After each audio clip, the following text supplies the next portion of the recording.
Chers amis, la paracha de cette semaine, paracha de Vayera, on voit l'exemple de nos patriarches, Abraham, le premier de la dynastie Abraham, Israël, Yaakov, le peuple d'Israël, et son sang coule dans nos veines. C'est écrit, chaque juif doit dire, quand arriveront mes actions à celles de mes ancêtres, Abraham, Israël et Yaakov. Bon, ils étaient d'un niveau phénoménal, mais on doit tendre vers le haut. Si on tend vers le haut, on arrivera au moins un petit degré. Si on tend vers la moitié, on n'arrivera à pas grand-chose. Quelle a été la grande qualité d'Abraham Avinu? Alors, c'est écrit qu'on peut reconnaître ceux qui sont descendants d'Abraham Avinu par trois qualités. Celle du peuple d'Israël, Rahmanaïm, ils sont miséricordieux, Baïchanim, ils sont timides, et Gomer Hasadim, ils prodiguent le bien. Dans le paracha, on voit très très bien à quel point Abraham veut prodiguer le bien. Reprenons les choses. Il a 99 ans. Il a fait une opération chirurgicale lui-même de circoncision sans médicaments qui calment l'endroit. Rien. C'est une douleur terrible. Il y a de quoi s'évanouir. On est 3 jours après, et les sages israéliens ont dit que le 3e jour après l'opération, c'est le jour où on a le plus de douleur. Dieu a pitié de lui.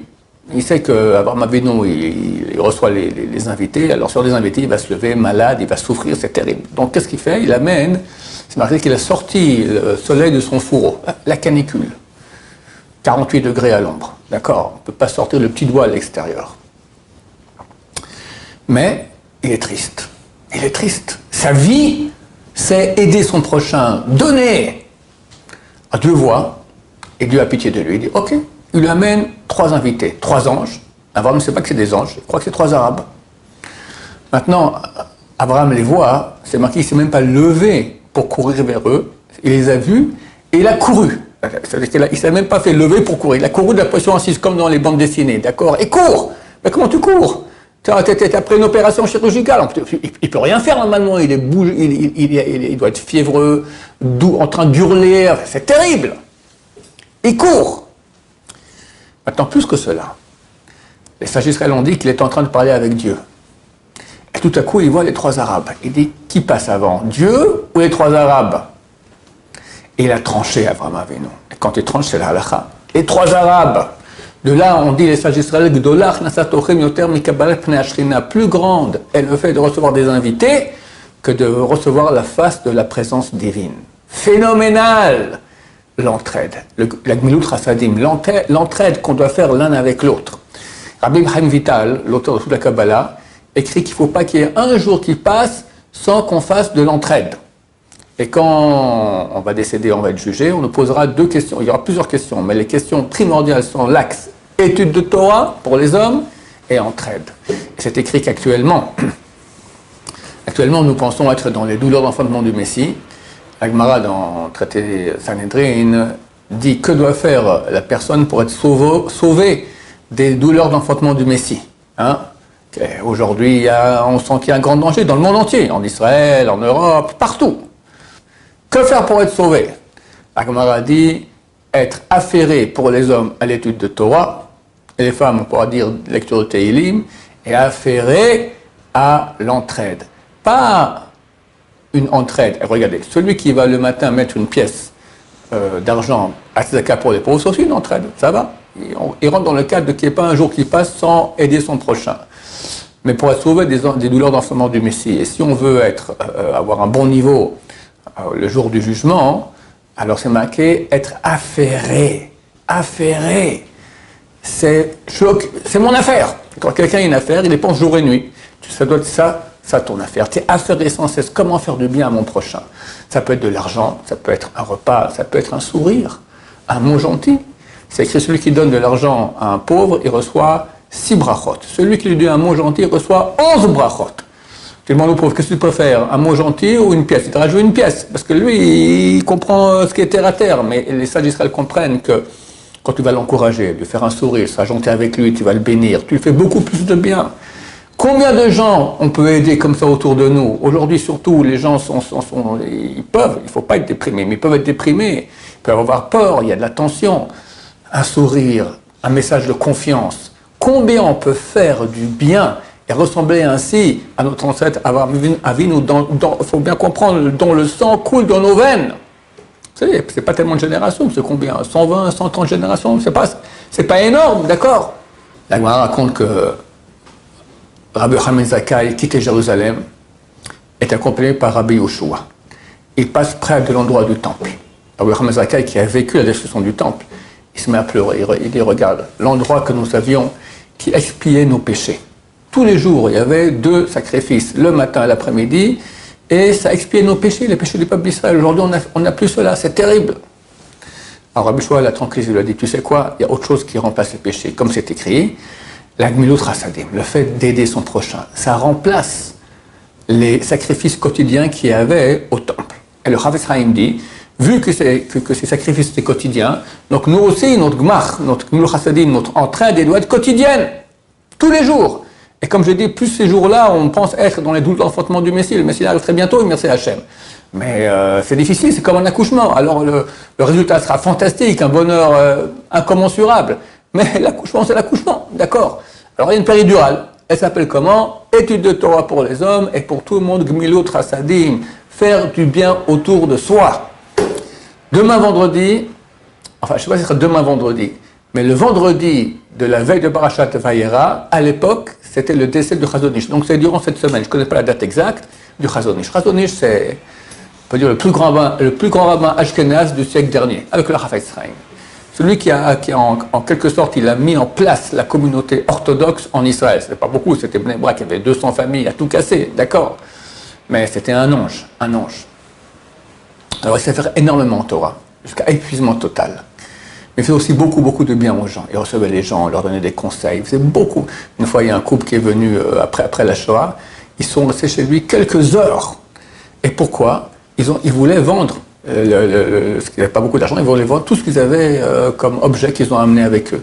La Chazon Ish, chaque objet, il regardait, il dit à quel prix le vendre. Vous comprenez, le grand de la génération, il a autre chose à faire dans sa vie. Il s'occupe quelques heures de leur rendre service, ces gens qui ont quitté la Shoah, qui sont malheureux, qui sont revenus en Israël. Parce qu'il avait un cœur miséricordieux, du bien pour son prochain. Nous, on est pressés sans cesse. Une mère, comment elle peut faire de bien à ses enfants? Elle fait la vaisselle. Et maintenant, son enfant lui casse les pieds, d'accord? Il appelle maman, maman, maman. Alors elle lui répond comme ça, mais elle ne le regarde même pas, elle peut. Pas toujours, parce que sinon on ne s'en sortira plus, mais elle ferme le robinet. Oui, mon fils, avec un sourire. Combien elle fait du bien? Combien elle fait du bien? Alors, il faut comprendre que pour les enfants, la source de toute leur sécurité intérieure, de toute leur confiance en eux, vient des parents. Quand les parents leur font un sourire, leur donnent la place, t'es quelqu'un, t'es mon fils, je t'aime, qui que tu sois, bien qu'ils font des bêtises sans cesse, mais on l'aime quand même, d'accord? C'est pas conditionné l'amour par le comportement des enfants.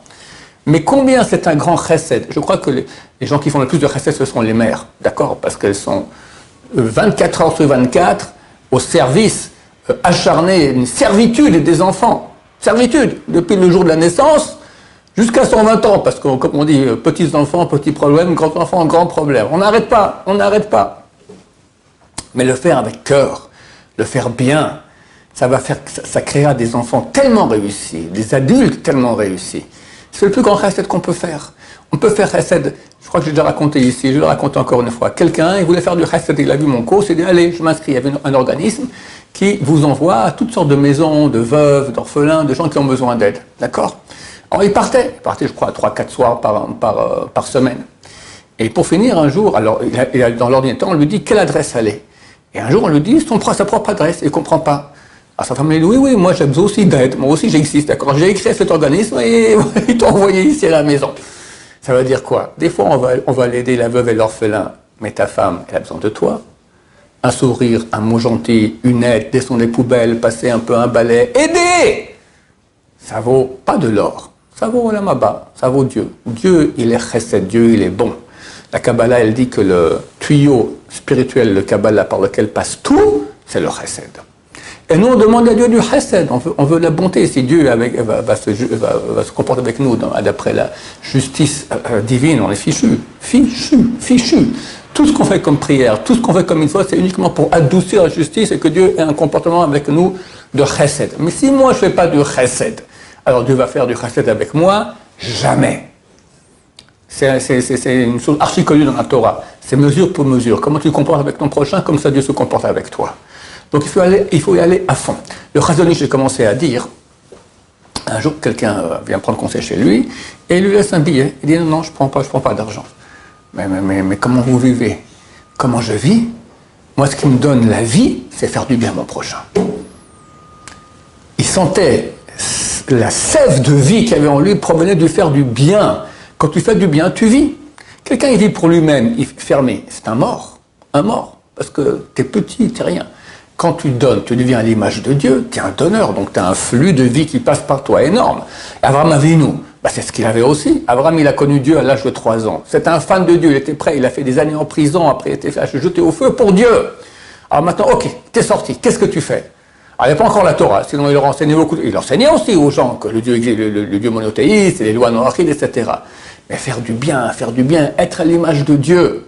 Il y avait un très très grand rabbin qui vivait avant la Seconde Guerre mondiale, s'appelle le Rav Yitzhak Elchanan, un grand sage d'Israël. Il était agonisant. Alors, le Chevra Kadisha, ceux qui s'occupent des pompes funèbres, plus tous les proches, les rabbanim, la famille, sont venus autour de lui, etc. Il est sur le lit comme ça, endormi. Et il y avait toutes sortes de gens qui le connaissaient. Tout à coup, il ouvre les yeux. Et il appelle une des personnes, lui dit, il faut absolument que tu t'occupes du mariage de ton proche parent, qui est un étudiant en Torah, qui n'a pas les moyens de payer le mariage. Tu lui dis, mais je ne peux pas assurer tout le mariage. Écoute, je pars maintenant pour Olam Haba. Si tu me promets que tu t'occupes, tu payes tout le mariage, je parlerai pour toi là-haut. Ça vaut la peine, ça vaut la peine. Tu me dis, ok, je m'engage. Ferme les yeux, il a agonisé, il est mort. Ça veut dire que ce type-là, c'est quoi? Quand quelqu'un commence à agoniser, il n'est plus là. Mais il a vu, c'est décrit que les gens qui agonisent ont les yeux fermés, ils voient exactement ce qui se passe autour. Il a vu qu'il y avait ce type-là. À quoi il a pensé maintenant? Il a pensé, il faut que je lui dise d'aider ce type qui doit se marier. La pensée qu'il a avant de mourir, et comme ça il est mort, aider son prochain. Chers amis, on est, comme je dis, on est descendants d'Avraham Avinu. Dans notre période, c'est la chose la plus importante. Baruch Hashem, le monde français, il est très très branché là-dessus. Baruch Hashem. Mais c'est marqué, En Mezarzim et Mzurazim. On encourage que les gens qui sont déjà en train d'agir très vite. Donc je vous encourage, continuez dans ce sens, avec beaucoup de chesed, beaucoup d'entête, beaucoup d'amour à son prochain, beaucoup de mots gentils, beaucoup de mots d'estime. Et ainsi, on sera digne d'être des descendants de notre arrière-grand-père, Avraham Avinu. Amen. Amen.